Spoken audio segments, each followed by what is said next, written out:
Hi there, thanks for having me. Really delighted to join you all today and share an example of the Monitoring Standards in Action, which is our Tree Checkers program, a monitoring program for new trees in Philadelphia. So PHS, we've been really fortunate to have a partnership with the Forest Service Philadelphia Field Station to make our Tree Checkers program a success. But to set the stage for Tree Checkers, I'm going to give you a little background about PHS and the Tree Tenders program, which Tree Checkers is part of. So PHS, we are a nonprofit and the nation's oldest horticultural organization, founded in 1827. We're committed to using horticulture to advance the health and well-being of the greater Philadelphia region by making positive environmental change through our greening and training programs. Tree Tenders is a community forest program, an education program started by my colleague Mindy Maslin over 25 years ago with the goal of empowering people to organize around planting, stewardship, and advocating for trees in their neighborhood and city to increase tree canopy in the Philadelphia area. So once you complete our 8 to 9 hour training course covering various topics in arboriculture and urban forestry, you're an official tree tender and can join or start a Tree Tenders group. And for those of you on this webinar who are arborists or urban foresters, we do have an advanced Tree Tenders training series kicking off next month, and it will be virtual. So you can find information on that on the PHS website if you're interested. So Tree Tenders is unique in that it has a decentralized structure, and Philly neighborhood groups organize their own planting and maintenance activities. So we have over 30 tree tender groups that coordinate plantings each year, totaling over 800 trees citywide. These are primarily street trees, and we plant bare root trees that are requested by residential and business owners who have agreed to take responsibility for early establishment care of their trees, like watering and weeding. So how do we know the trees are getting the care they need after planting? And what is their overall survival rate and performance? So those are questions that can be by our Tree Checkers program. My colleague Mindy launched Tree Checkers in 2011, inspired by Friends of Trees in Portland and their summer tree monitoring program. Tree Checkers is an annual program which volunteers collect data on the survival, health, and stewardship of newly planted trees. So every summer we request any Philadelphia tree tender group that planted the previous fall and spring season to go and visit their trees that summer. So Tree Checkers is set up as a planting cohort monitoring, providing that initial observation of trees that we plan to repeat again later in the tree's life. Tree Tenders groups organize their own volunteers to collect data. So that usually is people from their own Tree Tenders group, and most are certified tree tenders, but there might be a few who are active in tree planting and stewardship but might not have taken the course. And sometimes we do recruit a few university students to serve as volunteers or even intern with our program. In addition to data collection, volunteers are encouraged to engage with property owners. They are ultimately the ones responsible for that watering and basic tree care in the establishment years. And engagement can take the form of one-on-one interactions with those tree owners, either in person or later via email. And we also provide report cards with tree care tips, and Tree Checkers can then add personalized notes about the tree. After data collection, tree tenders may use the visit to do a little tree care and site cleanup if they choose, and then document those actions. But this part of the program is optional, as our priority is data collection, and tree care does require additional equipment and time. So the goals for the Tree Checkers program have evolved over time in response to new program priorities, as well as emerging technologies, and definitely our collaboration with the Forest Service. The goal has always been to increase tree survival during establishment. But in the early years of the program, our highest priority was promoting stewardship through homeowner and tree tenders engagement. So we were focused on using monitoring as a means of getting eyes on the ground, looking after the new trees, and again, reminding neighbors to be watering and weeding those trees. So that is still a key priority today. Another secondary purpose of the program is just to go out and identify any dead trees that we could add to a replacement list, or other trees that need a little more care and attention. And in recent years, we've been focused on producing more robust data to better understand tree mortality, growth, health, and stewardship, and better inform our tree tenders planting and stewardship program as a whole. So about 5 years ago, thanks to Laura's expertise and the developing monitoring standards, we redesigned our data collection to include some of those variables in the minimum data set you saw. And we use these findings to guide our decisions around program operations and the practices we teach. So I'll get into some examples of that. So these are some of the monitoring variables we use, and you can see that most of these are from the minimum data set. And having our planting records as a baseline allows us to pre-populate the location and species information for each tree. But we do ask volunteers to verify that information in the field. And the only measurement that volunteers take is trunk circumference. We use circumference at breast height rather than diameter, because this allows us to use inexpensive measuring tape. So we are able to provide soft sewing tape that costs only 50 cents to $1 each. And then we ask volunteers to record that exact height of the measurement on the trunk that they took. And we ask them to bring along a stiff household measuring tape to do that. So this will enable us to remeasure the trees at the same exact height in the future to determine growth. So we also ask volunteers to record several other pieces of data about the tree and the planting site.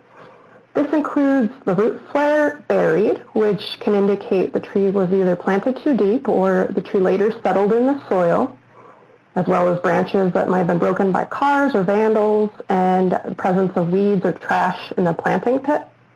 So essentially we're trying to determine if it appears that the resident is properly caring for their tree.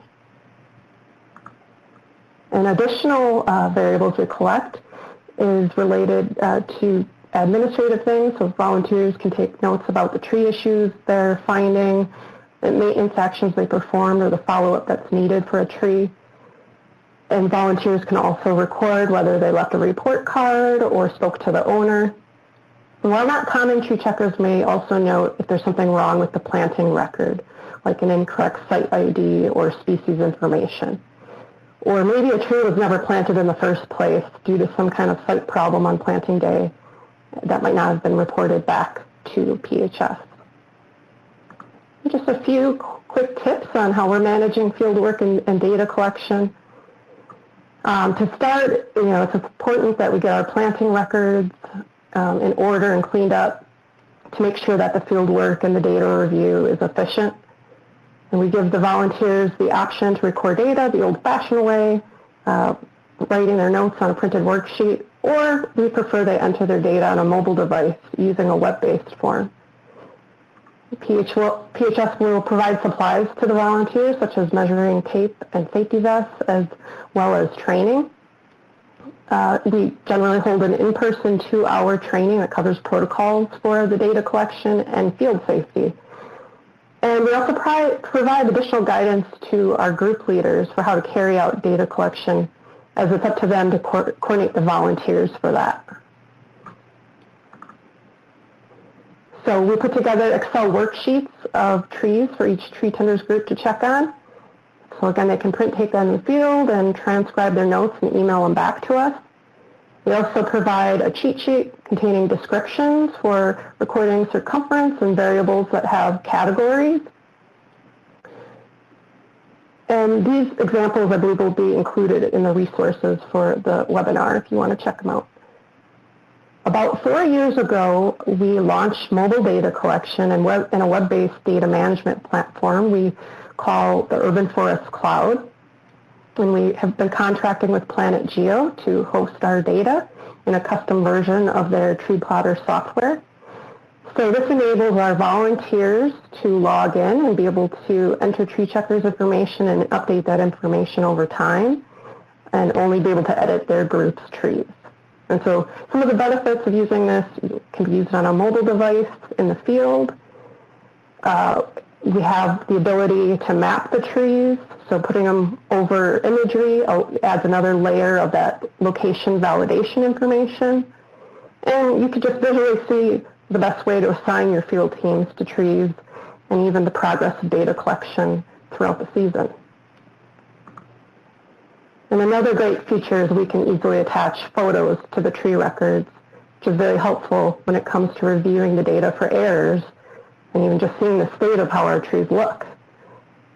So I will say there is a learning curve with new technology, and we have found that our older volunteers were initially a bit uncomfortable with a web-based platform and mobile data collection, but more and more are coming around to it, and one-on-one demos and support have helped, and we also offer live and archive video training demos and a user guide for volunteers.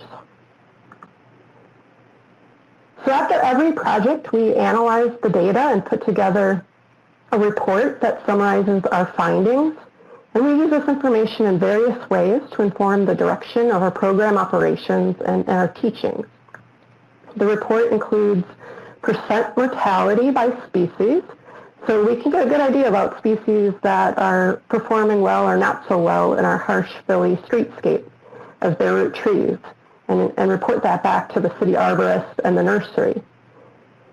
And knowing which trees are dead, we can generate replacement lists pretty easily. And the data also identifies individual trees that are in need of maintenance, which is really useful to our tree tenders groups. And it gives us a big picture of how stewardship is doing for our program and how we may communicate practices going forward.